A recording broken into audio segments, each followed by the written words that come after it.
கோவையில் மனிதர்களை தொடர்ந்து தாக்கி வரும் ரோலக்ஸ் காட்டு யானை.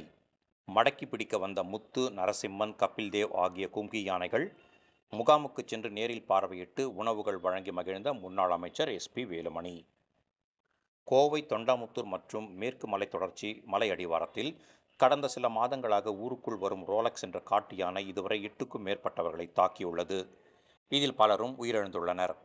இதுகுறித்து முன்னாள் அமைச்சரும் அதிமுக தலைமை நிலைய செயலாளருமான எஸ்.பி. வேலுமணி மாவட்ட ஆட்சியரிடம் பலமுறை புகார் அளித்த நிலையில் ஆனைமலை புலிகள் காப்பகத்தில் இருந்து முத்து, நரசிம்மன் மற்றும் கபில்தேவ் என்ற கும்கி யானைகளை வரவழைத்து பிடிக்க கோவை தாளியூர் பகுதியில் கும்கி யானைகளின் முகாமிற்கு சென்று யானைகளுக்கு உணவுகள் கொடுத்து மகிழ்ந்தார்.